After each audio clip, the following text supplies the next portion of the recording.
It's time for the Joyful Moments with JJ show. If you would like to book JJ to speak at your event, or if you have a lighthearted story you'd like to have shared on air, please email your story to Joyful Moments with JJ. The email is jj@JJs-Ministries.org. That's jj@JJs-Ministries.org.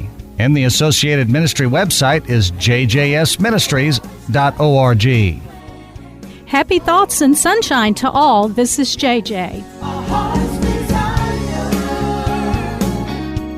Today we will take a look at George Washington, one of our founding fathers. Take the father of our country himself, George Washington. When he was 11, his father died, and Washington was denied the opportunity to travel to London to receive a classical education as his older two brothers had. But rather than sulk at what he didn't have or act out, at once he set out to read, and in particular he focused not just on becoming an intelligent man or a wealthy man, but also on becoming a good man. His family was active in the local Anglican church, and Washington would be faithful in supporting his church throughout his life. At the age of 16, he copied out by hand a bestseller of his time, 110 Rules of Civility and Decent Behavior, written by 16th century Christian Jesuits. Rule number 1, for example, reads, each action done in company ought to be with some sign of respect to those that are present. Hundreds who knew him in his adulthood marveled on what a man of honor and natural dignity he was.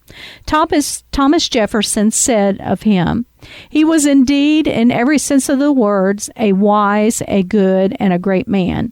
He carried in his coat pocket a copy of the Book of Psalms, which he read from often, reading frequently from the Book of Common Prayer, a familiar aid for worship that is used to this day.